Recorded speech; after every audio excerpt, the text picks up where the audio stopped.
الحمد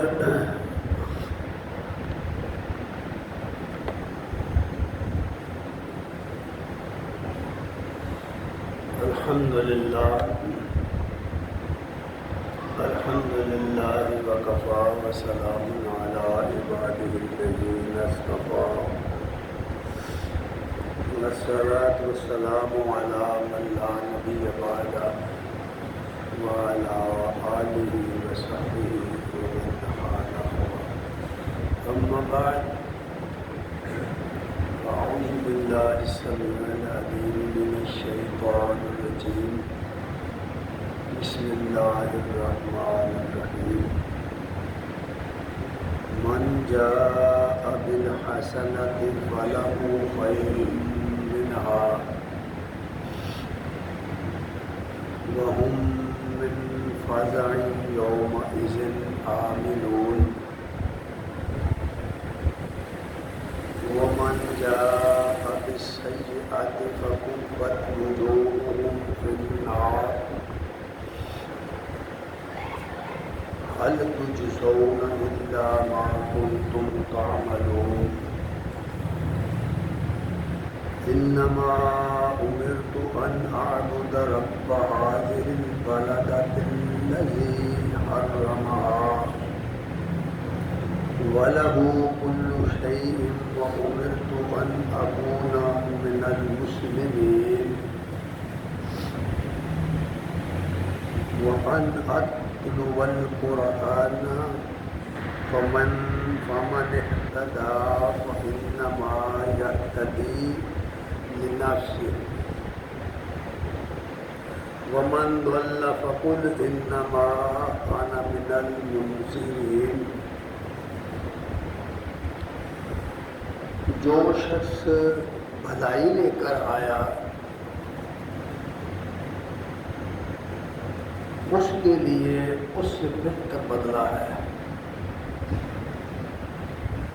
اور وہ اس دن کی گھبراہٹ سے امن میں ہوگا، اور جو شخص برائی لے کر آیا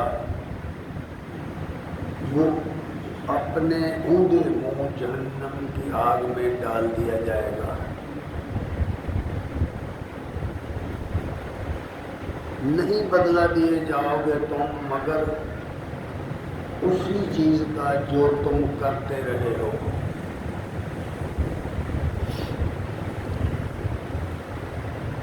سوائے اس کے نہیں کہ مجھے یہ حکم دیا گیا ہے کہ میں اس شہر کے مالک کی بندگی کروں جس نے اس کو حرمت دی ہے اور اس کے لیے ہر چیز ہے، اور مجھے حکم دیا گیا ہے کہ میں مسلمان بن کر رہوں، اور یہ کہ میں قرآن کی تلاوت کروں. تو جو کوئی ہدایت پائے گا اس کو اس کی ہدایت کا نفع اس کی ذات کے لیے ہوگا، اور جو بھٹک گیا تو پھر کہہ دیجئے کہ میرا کام صرف خبردار کرنا ہے. حضرات گرامی قدر، اللہ تعالیٰ نے انسانوں کے اندر خیر کی طلب رکھی ہوئی ہے. ہر شخص یہی چاہتا ہے کہ وہ اس دنیا میں بھی بہت ساری بھلائیاں سمیٹ لے، بہت ساری خیر سمیٹ لے، اور آخرت میں بھی وہ سیدھا جنت میں چلا جائے. کوئی دنیا میں ایسا شخص پیدا نہیں ہوا جو جہنم کا طلبگار ہو. ہر شخص جنت کا طلبگار ہے، لیکن صرف طلب کرنے سے، صرف خواہش سے، چاہنے سے کوئی رزلٹ نہیں نکلتا. ہزاروں خواہشیں ایسی ہیں کہ ہر خواہش پہ دم نکلے، بہت نکلے میرے ارمان مگر لیکن پھر بھی کم نکلے۔ خواہش سے کچھ نہیں ہوتا، طلب سے کچھ نہیں ہوتا، جب تک طلب عمل کا روپ نہ دھارے۔ عقیدہ اور عمل کے ذریعے جب تک کوئی شخص وہ راستہ اختیار نہ کرے جو سیدھا جنت کو جاتا ہے، کوئی شخص جنت میں نہیں جا سکتا۔ اپنے دل کو تسلی دیتے رہیں، اس دنیا کے اندر اپنے اعمال کو دیکھ دیکھ کر خوش ہوتے رہیں، لیکن حقیقت یہ ہے کہ اللہ تبارک تعالیٰ نے صراط مستقیم جو نمایاں کی ہے بذریعہ قرآن مجید، اور اس کے اوپر جو اصول رکھ دیے ہیں، جب تک کوئی شخص ان اصولوں کو فالو کر کے اس راستے پر نہیں چلے گا وہ جنت میں نہیں جائے گا۔ اس دنیا کے اندر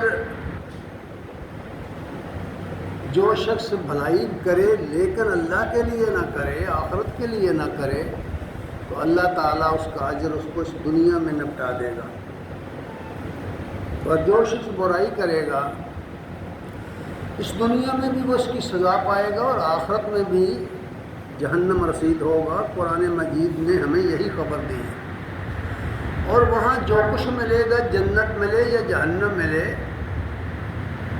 وہ بندے کے اعمال کے نتیجے میں ہے، بندے کے اپنے کردار کے نتیجے میں ہے۔ هل تجزون الا ما کنتم تعملون، جو کچھ تم کرتے رہے ہو یہ تمہارے عمل کا بدلہ ہے۔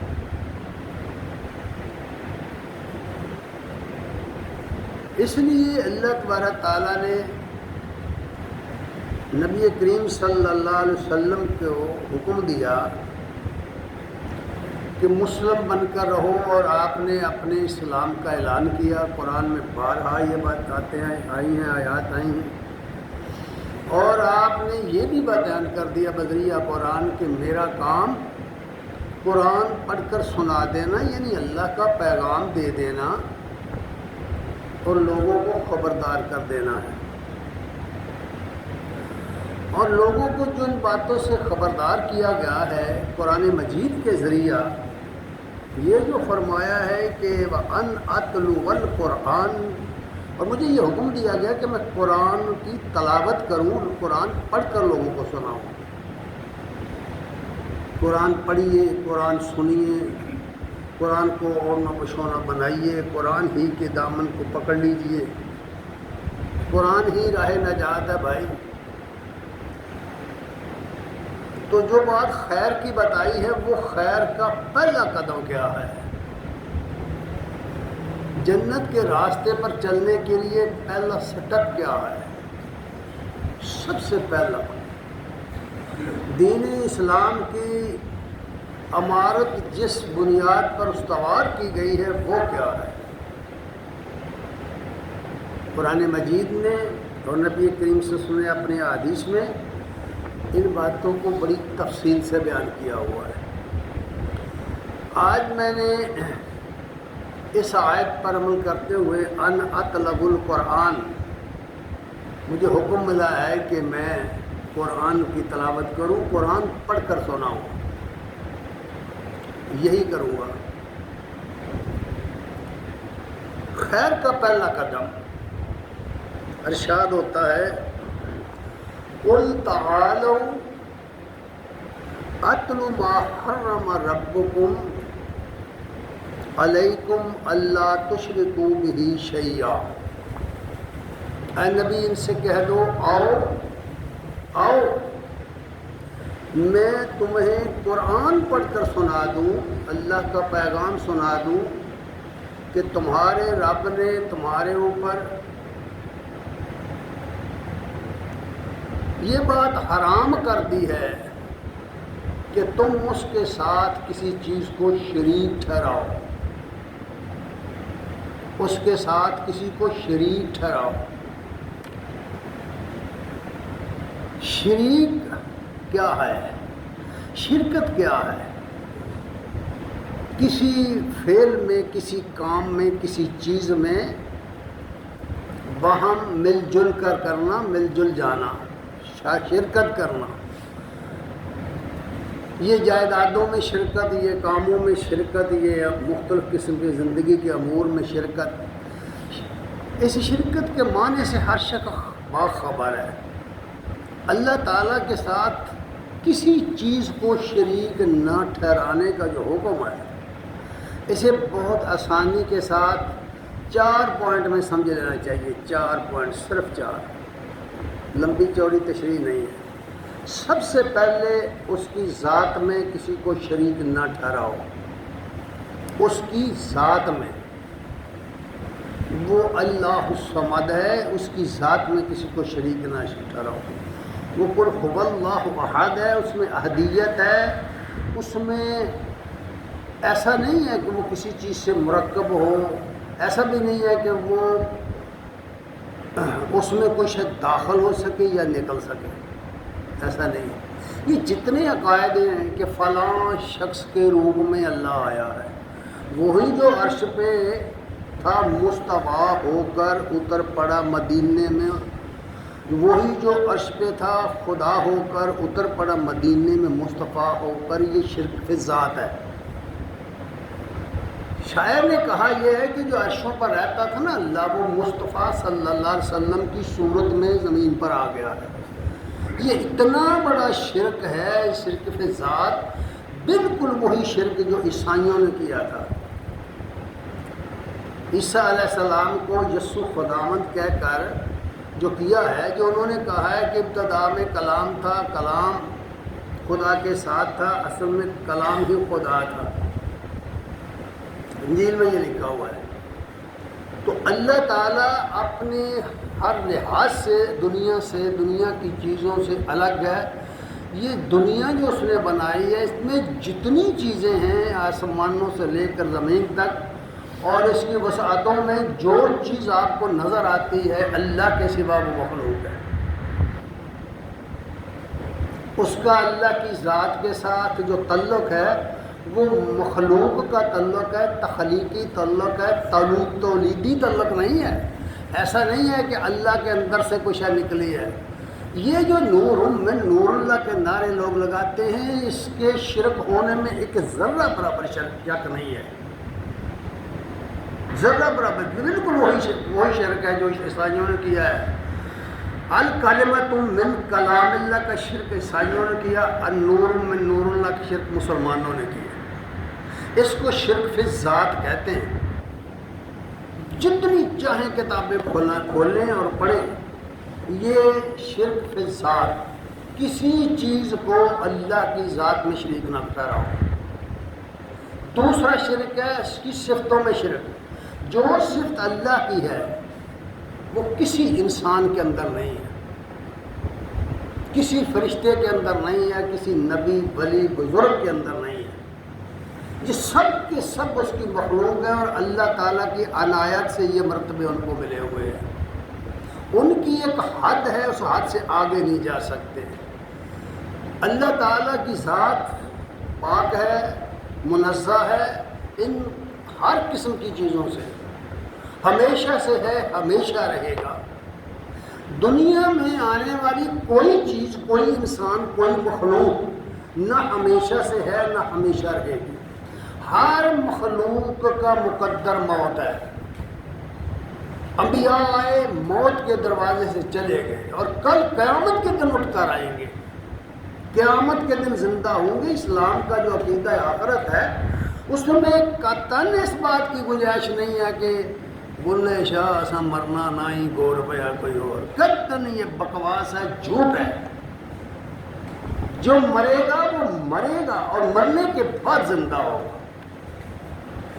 ثم یحییکم کا حکم ہے، ثم یمیتکم ثم یحییکم، وہ تمہیں مار دے گا، مارتا ہے، پھر زندہ کرے گا، مردوں کو زندہ کرے گا۔ یہ قیامت کے دن مردے زندہ ہو کر اٹھیں گے، زندہ ہوں گے۔ زندہ نہیں ہوں گے، سوئے ہوئے زندہ نہیں اٹھیں گے۔ پورا قرآن پر جو 1/3 حصہ قرآن کا اس موضوع پر ہے کہ مرنے کے بعد دوبارہ زندگی، اور اس زندگی میں انسان تبدیل ہو جائے گا۔ جو چیزیں ہم یہاں نہیں دیکھتے وہ وہاں دیکھیں گے۔ ہم فرشتے نہیں دیکھتے، ہمیں یقین ہے، ایمان ہے کہ ہمارے دائیں بائیں فرشتے ہمارے اعمال ریکارڈ کر رہے ہیں، لیکن صرف ہم ایمان کی وجہ سے مانتے ہیں، تجربے اور مشاہدے کی وجہ سے نہیں۔ نہ کوئی کر سکتا ہے یہ مشاہدہ، نہ کسی نے کیا ہے، نہ ہو سکتا ہے۔ دنیا کی کوئی سائنس ان کو پکڑ نہیں سکتی۔ اس کی صفات میں شرک نہیں کرنا، جو اللہ کی صفت ہے اس میں کسی کو شریک نہیں کرنا۔ پھر ہی فرمایا کہ اس کے اختیارات میں بھی شرک مت کرو۔ یہ جو حلال اور حرام کا اختیار ہے یہ صرف اللہ کا اختیار ہے۔ اس نے یہ چیزیں پیدا کی ہیں، اسے پتہ ہے کیا حرام کرنا ہے کیا حلال کرنا ہے۔ معاف رکھنا، یہ جتنے اسمبلیوں کے اندر بل پاس ہوتے ہیں نا، شراب حلال ہے، لائسنس لے لو تو جائز ہے، پیو اور پلاؤ، یہ جو بینکاری ہے، جو بینک کا نظام ہے، سود دو اور وہ، یہ سب حرام ہے۔ اللہ کے اختیارات میں شرک ہے۔ اللہ کے حقوق میں شرک نہیں کرنا۔ ہاتھ باندھ کے کھڑے ہونا، ہاتھ پھیلانا، سجدہ ریز ہونا، رکوع کرنا، اس کے گھر کے پھیرے لگانا، یہ اللہ کا حق ہے میاں۔ کسی قبر پر، کسی جگہ پر، کسی تھڑے پر اس کے پھیرے لگانا، اس کی طرف سفر کرنا اس نیت سے کہ یہاں ثواب ہوگا، شرک ہے۔ حدیثوں میں بڑی تفصیل سے یہ بات بیان کی گئی، اس لیے یہ بات پہلی فرما دی گئی کہ پہلا قدم خیر جو ہے، جو پہلی خیر لے کر آنا ہے، اوپر آیت میں آیا نا، من جاء بالحسنۃ فلہ خیر منہا، تو پہلا خیر کا قدم یہ ہے کہ اس کے ساتھ کسی کو شریک نہیں ٹھہرانا، اس کی ذات میں، اس کی صفات میں، اس کے اختیارات میں، اس کے حقوق میں۔ یہ پہلی بات۔ دوسری بات، اللہ تعالیٰ کے بعد پوری مخلوقات میں سے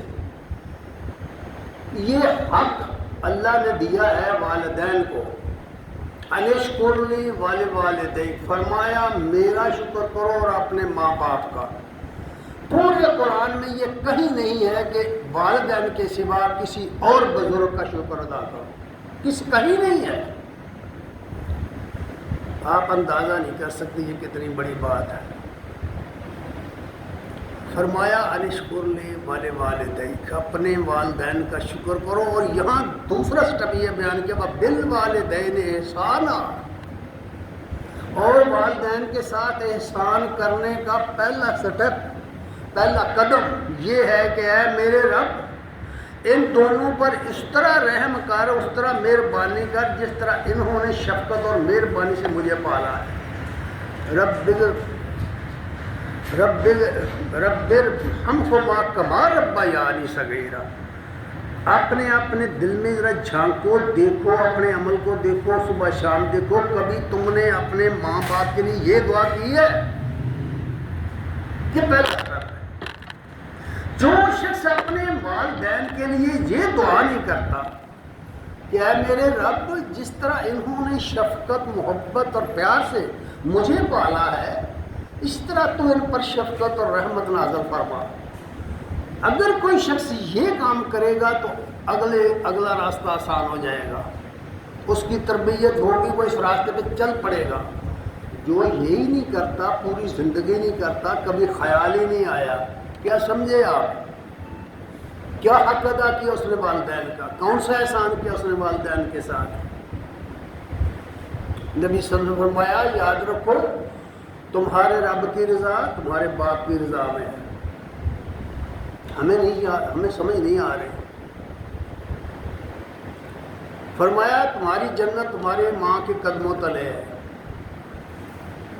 پوچھا گیا اگر ماں نہ ہو تو فرمایا اس کی بہن کے ساتھ، اپنی خالہ کے ساتھ وہ سلوک کرو، اگر وہ بھی نہیں ہے تو اس کی دوست کے ساتھ وہ سلوک کرو۔ اخلاق سکھایا ہے نا، تعلیم و تربیت، نیکی، خیر کا یہ دوسرا قدم ہے، وبالوالدین احسانا۔ تیسری بات یہ فرمائی کہ والدین کے بعد جو حق ہے وہ اولاد کا حق ہے۔ دائرے سے اس سے باہر تب نکلیں گے نا جب یہ ان کے حقوق ادا ہو جائیں گے۔ والدین کا حق، اس کے بعد اولاد۔ اس لیے فرمایا وَلَا تَقْتُلُوا أَوْلَادَكُم مِّنْ إِمْلَاقٍ، غربت کے ڈر سے، افلاس کے ڈر سے، بھوک اور ننگ کے ڈر سے اولاد قتل نہ کرو، اپنی اولاد قتل نہ کرو، اور چھوڑ دو یہ منصوبہ بندی، جو میرے رب نے چاہا وہی ہوگا۔ کتنے لوگ دیکھے کہ 2 بچے 2 ہی اچھے، جو ہی بچے اچھے، بچہ جوان ہوا مر گیا، اس کے بعد دیکھتے رہ گئے پھر اب کیا کریں، کیا کریں؟ اس طرح کے سینکڑوں کیس میں دکھائے جا سکتے۔ سب سے بڑی پاور دنیا میں جو ہے وہ انسان ہے، بذات خود انسان ہی تو ہے، انسان سے دنیا ہے، انسان ہی سے دنیا کا راج ہے۔ انسان ہی نہ ہو تو دنیا ہے اندھیر ہے، دنیا کی کوئی حیثیت ہی نہیں۔ انسان ہے سب کچھ۔ اللہ تبارک تعالیٰ نے یوں ہی انسانیت کو نہیں پھیلا دیا، یوں ہی آدم کو نہیں اولاد دی۔ نبی کریم صلی اللہ علیہ وسلم نے حکم دیا کہ بھئی ایسی عورتوں سے شادیاں کرو جو زیادہ بچے پیدا کریں، اور لوگ کہتے ہیں کہ بھئی یہ ابھی کا زمانہ ہے، اور ہمیشہ دنیا میں منصوبہ بندی دشمن کو تباہ کرنے کے لیے کی گئی ہے۔ فرعون کے جتنے حالات ہم نے پڑھے ہیں نا، ہمارے بعض مفسروں نے افسانوی رنگ دے دیا ان چیزوں کو، اصل میں آبادی کم رکھنے کا یہ منصوبہ ہے کہ اسرائیل کی آبادی کو کم کر دو، جس طرح نسل بندی ہندوستان میں کی گئی مسلمانوں کی، کم کرو آبادی۔ جس قوم کی آبادی کم ہو جائے، ہوتے ہوتے بالکل ختم ہو جائے، کیا خیال ہے آپ کا؟ اس کا وجود ہی ختم ہو جائے گا۔ یہ سب سے بڑی پاور ہے، انسان بڑی پاور ہے۔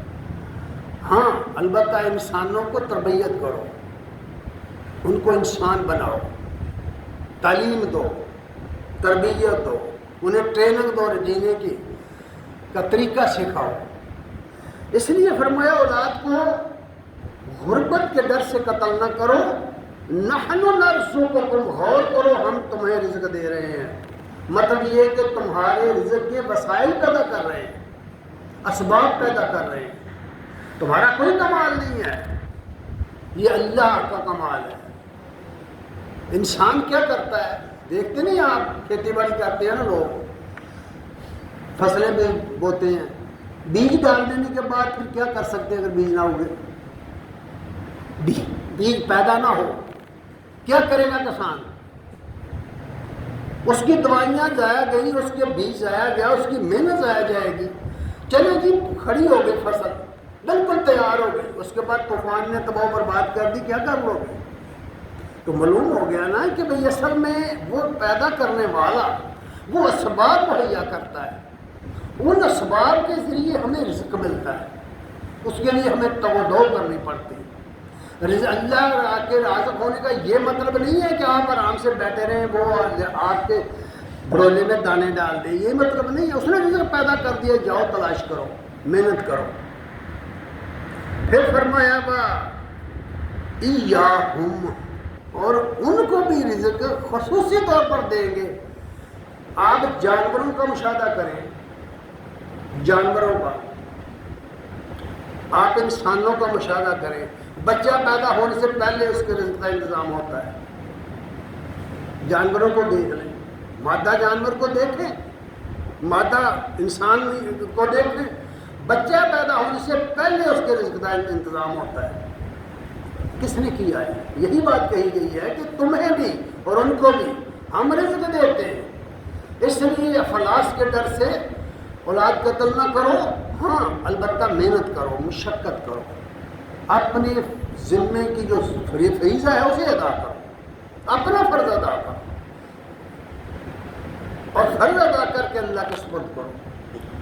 چوتھی بات فرمائی وَلَا تَقْرَبُوا الْفَوَاحِشَ، بے حیائی کے قریب نہ جاؤ۔ فحش کے قریب نہ جاؤ. ما ظہرا وما باطن، خواہ وہ ظاہر ہو خواہ وہ پوشیدہ ہو، اللہ سے کوئی چیز چھپی ہوئی نہیں ہے. فواحش جن قوموں میں پیدا ہوتا ہے فواحش، ان قوموں میں دو باتیں بہت زیادہ آ جاتی ہیں.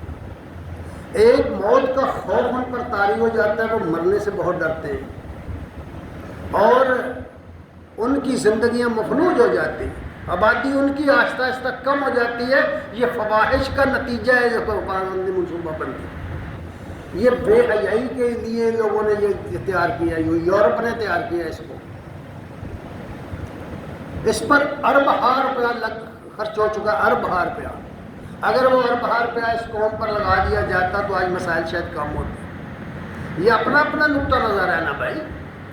جتنے ملحدین ہیں دنیا میں، جتنے ملحدین ہیں، وہ اس بات کو نہیں تسلیم کرتے. وہ کہتے ہیں نہیں جی آبادی کم ہونی چاہیے، وہ اس فلسفے پر عمل کرتے ہیں.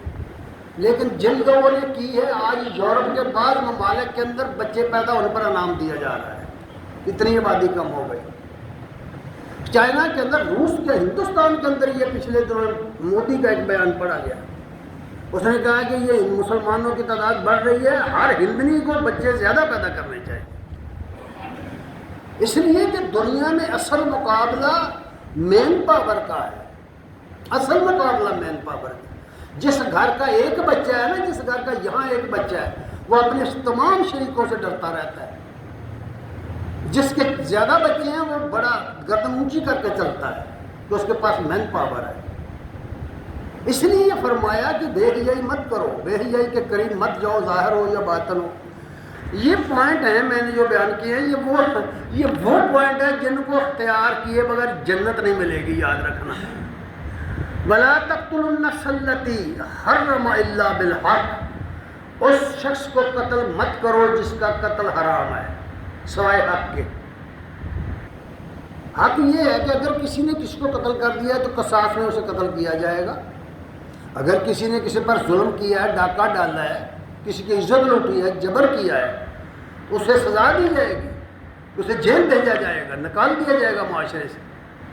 الا بالحق کے تحت قتل مت کرو. اور اگر آپ رپورٹیں پڑھ کے دیکھیں تو پچھلے 2 سالوں کی مجھے رپورٹ یاد ہے، 1 سال کی میں نے نہیں پڑھ کے دیکھی، کہ پاکستان میں 45,000 آدمی قتل ہوا. اور اس وقت بے حیائی کا عالم یہ ہے کہ 1 کروڑ آدمی ہمارے ملک میں بکاری ہے. یہ بھیک مانگنا بھی بے حیائی ہے.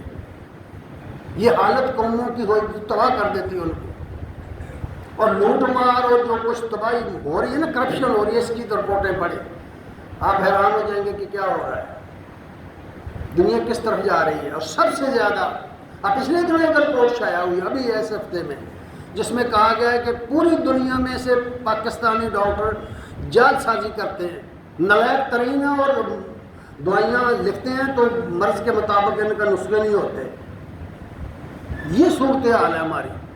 اس لیے فرمایا کہ قتل مت کرو. ذالکم وصاکم بہ لعلکم تعقلون، اس کی تمہیں حکم دیا جاتا ہے، اس کا حکم تم کو دیتا ہے اللہ، تاکہ تم عقل سے کام لو، عقل سے.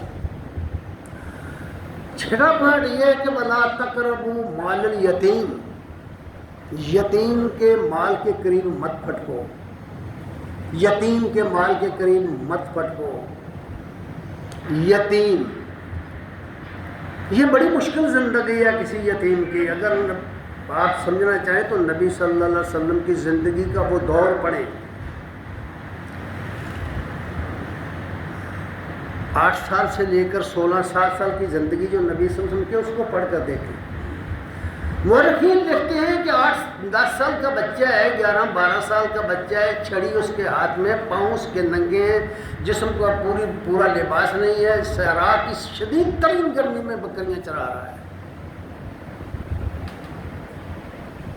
اور گھر آتا ہے، کوئی اس کا منہ صاف کرنے والا نہیں ہے، کوئی نلانے والا نہیں ہے، زمین پر لیٹ کر سو جاتا ہے اور اس طرح اٹھ کر لیکن پھر چلا جاتا ہے. یوں ہی نہیں کہا گیا کہ ہم نے تجھے یتیم پایا جگہ دی. اسی لیے کہا کہ یتیم کو مت جھڑک، مت ڈانٹ یتیم کو. یتیم بڑی مشکل زندگی ہے، جس نے گزاری ہے اس سے پوچھو، وہ باپ کی طرف سے یتیم ہو جائے یا ماں کی طرف سے ہو جائے، ان کا پتہ کرو. اس لیے فرمایا اگر تمہارے پاس اس کا مال ہے، تم اس کے کفیل ہو، تو تم اس کا مال میں صرف جائز حد تک، مثال کے طور پر آپ کے پاس اس کی زمین ہے تو آپ اپنا بٹائی کا حصہ لے سکتے ہیں، باقی اس کا مال سنبھال کر رکھو اس وقت تک. فرمایا لا تقربوا مال الیتیم الا باللتی ہی احسن حتی یبلغ اشدہ. جب تک وہ جوان نہیں ہو جاتا اس وقت تک اس کے مال کی حفاظت کرو. جب وہ جوان ہو جائے اور رشد کو پہنچے اس وقت اس کا مال اس کے سپرد کر دو. یتیم کی حفاظت کرو. جس معاشرے میں یتیموں کو لوٹا جائے، مارا جائے، ان کا حق چھینا جائے، وہ معاشرہ پنپ نہیں سکتا، وہ ظلم سے بچ نہیں سکتا. ہمارے ملک میں یہی کچھ ہو رہا ہے. اس طرح کے کتنے کیس ہیں، عدالتوں میں پڑے ہیں، اس طرح کے کیس کہ یتیموں کا حق مار لیا ان کے قرابت داروں نے، مسکینوں کا حق مار لیا. بہنوں کا حق تو عام ہے، بیٹیوں کا حق تو عام مارا جاتا ہے، کوئی پوچھنے والا ہی نہیں ہے. یہ صورتحال جو ہے یہ قوموں کو برباد کرتی ہے. جنت کے چکر میں آپ سمجھتے ہیں حج کر رہے ہیں، آپ سمجھتے ہیں عمرے کی ہیں، آپ سمجھتے ہیں روزے رکھے ہیں، اور جو اللہ نے احکام دیے ہیں ان کی ہوا ہی نہیں لگی ہمیں. پھر فرمایا وَأَوْفُوا الْكَيْلَ، پیمائش پوری کرو، وَالْمِيزَانَ بِالْقِسْطِ، پورا تولو، انصاف کے ساتھ سیدھا تولو. جائیں ذرا دکانوں پر جا کر دیکھیں کس طرح ڈنڈی ماری جاتی ہے. وَيْلٌ لِّلْمُطَفِّفِينَ الَّذِينَ اكْتَالُوا، اللہ فرماتے ہیں کتنے تولنے والے، پیمائش کرنے والے جہنم میں جائیں گے. چیزیں فروخت کرتے ہو تو ایمانداری سے فروخت کرو، جو جس کے پیسے میں ہو وہی چیز دو، ورنہ یاد رکھو جہنم سے نہیں بچ سکو. یہ سیدھی سیدھی باتیں بتائی گئی ہیں. پیمائش پوری رکھو، تول پورا رکھو. اور پھر فرمایا لا یکلف اللہ نفسا الا وسعها، اللہ تعالیٰ کسی کو اس کی طاقت سے زیادہ کا مکلف نہیں ٹھہراتا، زیادہ کا حکم نہیں دیتا. ہم جو کر سکتے ہیں وہی حکم دیے گئے ہیں. اور پھر فرمایا وَبِعَهْدِ اللَّهِ أَوْفُوا، جو اللہ سے عہد باندھا ہے پورا کرو، جو اللہ سے عہد باندھا ہے پورا کرو. کیا باندھا ہے عہد؟ وَإِذْ قُلْتُمْ آمَنَّا، یاد کرو وقت جب تم نے کہا تھا ہم مانتے ہیں، ہم ایمان لائے ہیں اور ہم اطاعت کریں گے. وَأَطَعْنَا، لا الہ الا اللہ کہہ کر ایمان لائے، کلمہ شہادت پڑھ کر ایمان لائے. کسی نے مجبور نہیں کیا، کسی نے مجبور نہیں کیا کہ یہ کلمہ پڑھو. اگر ایمان نہیں ہے تو چھوڑ کر چلے جاؤ. تمہیں کون کہتا ہے کہ اس دائرے میں آؤ؟ اللہ کا عہد پورا کرو. اس نے اس سے متعلق پوچھنا ہے، عہد کے متعلق پوچھ گچھ ہو جائے گی، بڑی سخت عہد کے متعلق پوچھ گچھ ہوگی. عہد پورا کیوں نہیں کیا؟ اللہ سے کیا ہے عہد پورا کیوں نہیں کیا؟ بندوں سے کیا کیوں نہیں کیا؟ مخلوق خدا سے کیا کیوں نہیں کیا ہے؟ قوموں کے ساتھ عہد کیا ہے، انسانوں کے ساتھ کیا، کسی بھی قسم کا عہد پورا کرو. پھر فرمایا وَإِذْ قُلْتُمْ، جب بات کرو تو بات انصاف کی کرو. فَعْدِلُوا، انصاف کی بات کرو، بات انصاف کی کرو. وَلَوْ كَانَ ذَا قُرْبَىٰ، کا تمہارا قرابت دار ہو سامنے، قرابت دار ہو پھر بھی انصاف کی بات کرو. انصاف کہاں ہے انصاف؟ اگر اس موضوع پر پوری ڈیٹیل کے ساتھ گفتگو کی جائے تو یہاں انصاف اس طرح کا ہوتا ہے کہ میں ایک دن رپورٹ سن رہا تھا کہ ایک آدمی کا کیس سپریم کورٹ میں ہے، اپیل ہے، کئی سال گزر گئے، ملزم اپنی سزا بھگت کر گھر چلا گیا، اپیل ابھی نہیں نکلی. یہ سب کی رپورٹ ہے. ملزم جا چکے اپنی سزائیں بھگت کر، اپیل نہیں سنی گئی. 22,60,000 سے زیادہ مقدمات زیر سماعت ہیں ہمارے ملک کی عدالتوں میں. کوئی سنوائی نہیں ہے، کوئی انصاف نہیں ہے، کوئی عدل نہیں ہے، اندھیر نگری مچی ہوئی ہے اس ملک کے اندر۔ اور یہ اس ہمارے ملک کی بات نہیں ہے، جتنے مسلم ممالک ہیں سب کے اندر یہی کچھ ہے۔ غزل کی بات یہ ہے، کیوں ہم نے یہ چھوڑ ہی دیا ہے بھائی، یہ لکھا ہوا ہے عدالت کے اوپر، لکھا ہے اے دلو، لکھا ہے عدل کرو، لکھا ہے عدل تقوی کے بہت قریب ہے، لکھا ہوا ہے، لیکن ہے نہیں، ہے نہیں۔ اور ان سے زیادہ پڑھے لکھے لوگ کہاں سے آئیں گے؟ عدالتوں میں جو لوگ بیٹھے ہیں ان سے پڑھے لکھے لوگ کہاں سے آئیں گے؟ وکلاء سے زیادہ پڑھے لکھے لوگ کہاں سے آئیں گے؟ یہ جو جھوٹ چل رہا ہے، جو ہیرا پھیری، ہر وقت جھوٹی گواہیاں، جھوٹی باتیں، جھوٹی بحثیں، یہ کیا ہے؟ قرآن کہہ رہا ہے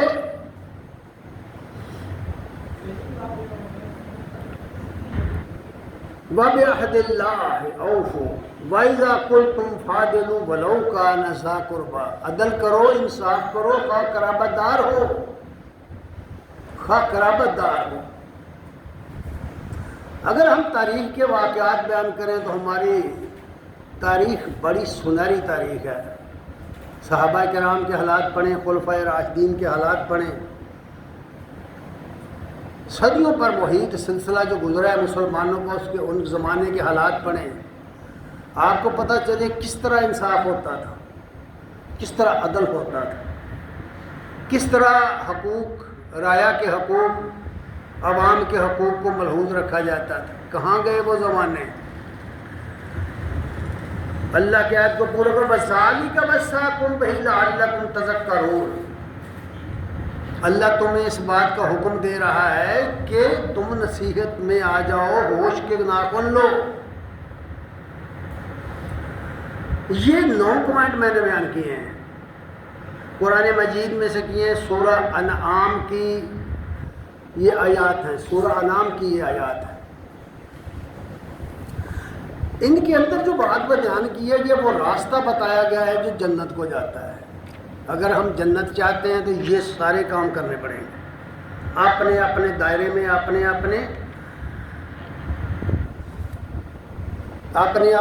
تکلف کے، اپنی استطاعت کے مطابق۔ یہ راستہ ہے جنت کا۔ میں نہیں کہا، میں نہیں کہتا یہ راستہ ہے، یہ قرآن کہتا ہے وَأَنَّ هَٰذَا صِرَاطِي مُسْتَقِيمًا، یہ ہے زندگی کا سیدھا راستہ۔ اللہ فرما رہے ہیں یہ ہے، یہ پوائنٹ جو بیان کیے اللہ نے، اللہ تعالیٰ نے قرآن میں یہ باتیں بیان کر کے فرمایا ان ھذا صراط مستقیم، میرا سیدھا راستہ یہ ہے، فاتبعوہ، اس پر چلو، اس کی اتباع کرو۔ اللہ فرما رہے ہیں یہ میرا سیدھا راستہ ہے، یہ جو پوائنٹ بیان ہوئے ہیں یہ میرا سیدھا راستہ ہے، فاتبعوہ، اس پر چلو۔ اپنے آپ کو چلاؤ، اپنی سوسائٹی کو چلاؤ۔ اور پھر فرمایا وَلَا تَتَّبِعُوا السُّبُلَ، ادھر ادھر کے راستے چھوڑ دو، ادھر ادھر کے نظام ہے زندگی چھوڑ دو، ادھر ادھر کے منصوبے چھوڑ دو۔ وَلَا تَتَّبِعُوا السُّبُلَ، چھوڑ دو ادھر ادھر کے راستے، ورنہ فَتَفَرَّقَ بِكُمْ عَنْ سَبِيلِهِ، ورنہ یہ مختلف راستے تمہیں اس راستے سے دور ہٹا دیں گے۔ ایماندار سے بتاؤ ہٹ چکی ہے امت کے نہیں؟ ہٹ چکی ہے امت کے نہیں؟ یہ قرآن مجید کی جو آیات ہیں ان کو ذرا اپنے معاشرے، اس آئینے میں معاشرہ دیکھو، اپنا معاشرہ، پتہ چلے کہ کیا حقیقت نہیں ہے یہ؟ کہاں ہے یہ پوائنٹ کہاں ہے؟ پوری دنیا شرک سے بھری پڑی ہے، جگہ جگہ شرک کے اڈے قائم ہو گئے ہیں۔ غضب خدا کا یہ جو مسجدیں اللہ کے دین کے لیے تھی، اس کی بندگی کے لیے تھی، ان سے بدعت پیدا ہونا شروع ہو گئی، یہاں سے شرک کی آوازیں اٹھنا شروع ہو گئی۔ کیا سمجھے؟ جاؤ دیکھو بازاروں میں، چند گنتی کے لوگ مساجد میں اور لاکھوں ہزاروں لوگ سڑکوں پر، کچھ پرواہ اس بات کی نہیں ہے کہ ہم حلال کر رہے ہیں یا حرام کر رہے ہیں۔ قرآن کہتا ہے کہ جب اذان ہو جائے کاروبار چھوڑ دو، بازاروں میں بائیں چھوڑ دو، کیونکہ یہ حرام ہے کاروبار کرنا دوران جمعہ۔ پھر کدھر گیا وہ سب کچھ؟ کیا دلچسپی ہے ہم لوگوں کو؟ بھائی بتاؤ نا، کیا دلچسپی ہے قرآن کے ساتھ؟ اس راستے کے ساتھ کتنی دلچسپی ہے؟ اپنے عمل کو کیوں نہیں دیکھتے؟ ہمارا حال کیا ہے؟ ہمارے کانوں کے ساتھ ٹکراتی ہیں نا آوازیں، قرآنی آیات ٹکراتی ہیں، ٹکرا کر کے پیچھے مڑ جاتی ہیں، اندر اترتی نہیں ہیں۔ ہماری حالت جانوروں کی طرح ہے۔ اس لیے بھئی یہ بات فرما دی کہ بلا تتبعوا السبل، میرا راستہ اور کرو ان ھذا صراطی مستقیما، یہ جو پوائنٹ ہے پڑھو جا کے قرآن میں، سورہ انعام کے اندر ان کو پڑھو، تہائیوں میں بیٹھ کے پڑھو، پھر آخر میں یہ پڑھو وَأَنَّ هَذَا صِرَاطِ مُسْتَقِيمًا فَاتَّبِعُوهُ، میرا سیدھا راستہ یہ ہے۔ اللہ کا سیدھا راستہ کس طرف جاتا ہے؟ جنت کی طرف جاتا ہے، اس کی رضا کی طرف جاتا ہے۔ اس سیدھے راستے پہ چلو۔ پھر فرمایا نہ ہوش کرو وَلَا تَتَّبِعُوا السُّبُلَ، ادھر کے راستے مت اختیار کرو، ادھر ادھر کے راستے چھوڑ دو، ورنہ فَتَفَرَّقَ بِكُمْ عَنْ سَبِيلِهِ، وہ تمہیں اس راستے سے بھٹکا دیں گے۔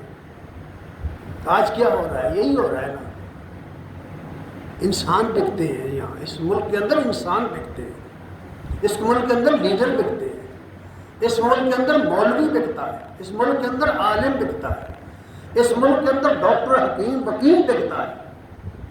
کیوں؟ اس لیے کہ یہ راستہ چھوڑ دیا ہم نے۔ ویسے ہم گھر سے چلے ہیں جنت لینے، عجیب و غریب بات ہے۔ پھر فرمایا ذالکم وصاکم بہ لعلکم تتقون، یہ حکم ہم نے تمہیں اس لیے دیا ہے کہ تم اللہ کی نافرمانی سے بچ جاؤ۔ وآخر دعوانا الحمدللہ رب العالمین۔